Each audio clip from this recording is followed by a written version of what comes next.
Here's how to purchase Amazon Prime Video. So to do this, you want to go to their website or download the app, and there will be a button to start a 30-day free trial. So click on that button, and then you will be prompted to sign in to your Amazon account. Then after doing that, you will be signed in, and if you have a payment method on file with Amazon, then your 30-day free trial will just start automatically. If not, you will need to enter your payment details, which I again have already done, and then you can actually start your 30-day free trial. And if you would like to cancel it, you need to go to your account, then account and settings right there.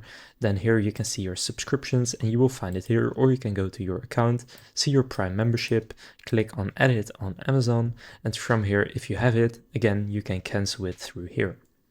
So now you know how to purchase Amazon Prime Video.